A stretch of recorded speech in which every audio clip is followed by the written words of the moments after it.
Sergeant Dakota Myers into the Pentagon Hall of Heroes. So, sir, thank you for being a part of this today.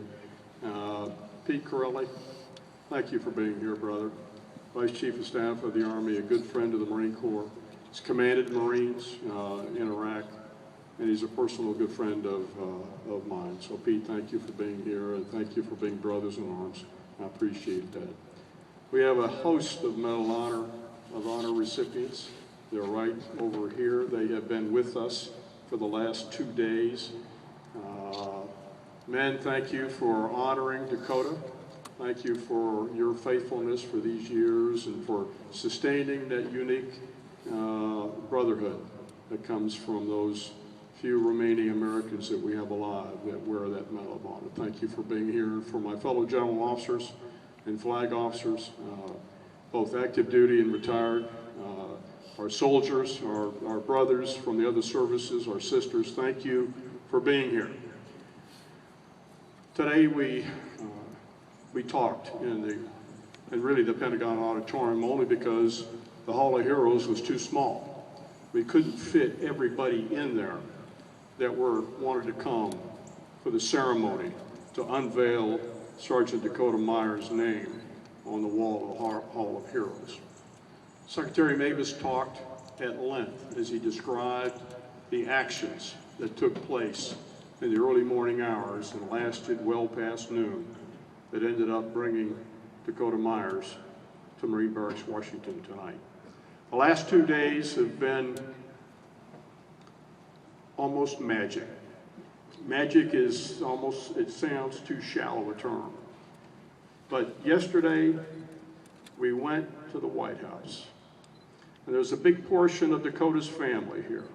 His dad, his grandmother, Meemaw, his grandfather, Peepaw, his daddy, Big Mike, his cousins, his high school Panos, friends served with him in 3rd Battalion, 3rd Marines, Marines that have known him for his entire time he was on active duty and that have been good friends of his high school counselor that kind of got him through high school, much like probably our high school counselors that managed to get guys like Denny Halick and Jim Amos mystically through high school. They came. And we were at the White House yesterday, and we knew it was going to be special. I mean, anytime you go to the White House, it's unique. None of us go there routinely. So when we go, there's high expectations. But I will tell you that even though we knew the president was going to award and drape that medal around Dakota Meyer's neck, even though we knew he was more than likely going to spend some time talking about that action on that morning, that autumn morning, none of us expected to have the feeling that we had yesterday at the White House. When the president was done, and Dakota turned about 45 degrees to the right, and the president came up behind him and draped that medal around his neck. It took our breath away. I've been in the Marine Corps. I've been privileged to serve and wear this uniform for 4 decades. And where I've been to the ceremony for Staff Sergeant Gunta when he was awarded United States Army, awarded the Medal of Honor, and where I was privileged to go to the posthumous Medal of Honor ceremony for Jason Dunham, United States Marine Corps. In 4 decades, I have never been privileged enough to attend a living United States Marine Corps Medal of Honor induction ceremony. I don't think any of us in there, with the exception of our Medal of Honor recipients that were with us, had ever been to one either. It was unbelievable, speaks almost in shallow terms. We came out of there, we had the ceremony today, and as we were planning this event, the last couple of months, we knew we wanted it to end at a capstone event. We knew we wanted Sergeant Dakota Meyer, United States Marine Corps, and his family to get a sense of appreciation from a grateful nation, and a grateful Marine Corps, and a grateful fellow servicemen and women and families. And we knew we also wanted these young Marines behind me, most of whom are probably 19 and 20 years old, all of them, for the most part, in the two companies, are young infantrymen, fresh out of the School of Infantry. Maybe they've been here for the summer, but they're itching to go to the fight. And we knew we wanted to give them an opportunity to look at a fellow Marine and say, I want to be just like him. I may be at Marine Barracks, Washington right now, but someday I want to be as faithful, and I want to live to the standard that Sergeant Dakota Meyer has set for me. So when we built the plan this week, we wanted to end at Marine Barracks, Washington. Now the parade season here at the barracks ended about 3 or 4 weeks ago. And it's been a wonderful summer. But we cranked it back up again for you and for the Marines out here. We cranked it up for the Marines that drove up from Camp Lejeune to see you tonight, Dakota. We've got men and women here, Marines, that are deploying to Afghanistan imminently. And they came up. We've got Marines from Quantico. We've got brand spanking new second lieutenants from the basic school at Quantico. We've got Marines from Henderson Hall. General Halleck brought Marines from Mar Four-Lant in Norfolk. And we came to honor you, my friend. This is your evening. But selfishly, it's our evening. It's our evening for those of us that wear this uniform, for those of us that have worn this uniform and take great pride in the rich legacy and heritage of our United States Marine Corps. Marines, you have done us proud tonight.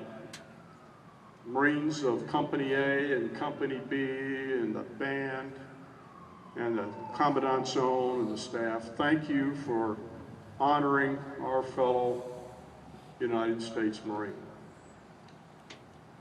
As you talk to Dakota, and I've had an opportunity for the last week to spend some prime quality time with him, the kind of time that doesn't happen when someone visits your office, the kind of time that happens only when you're together, relaxing.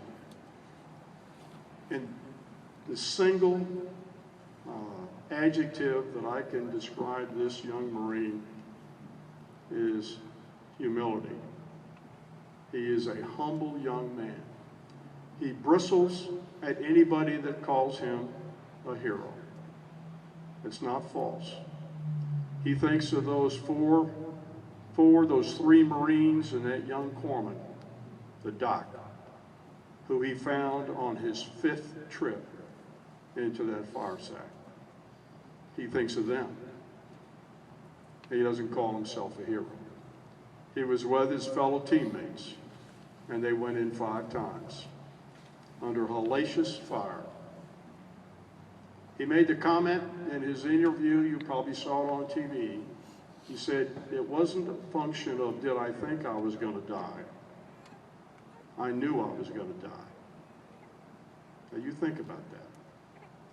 You think about the fact that you looked at your fellow Marines going in on your 5th trip, and you said words to the effect, we'll all die together, but we're going to try to bring them back.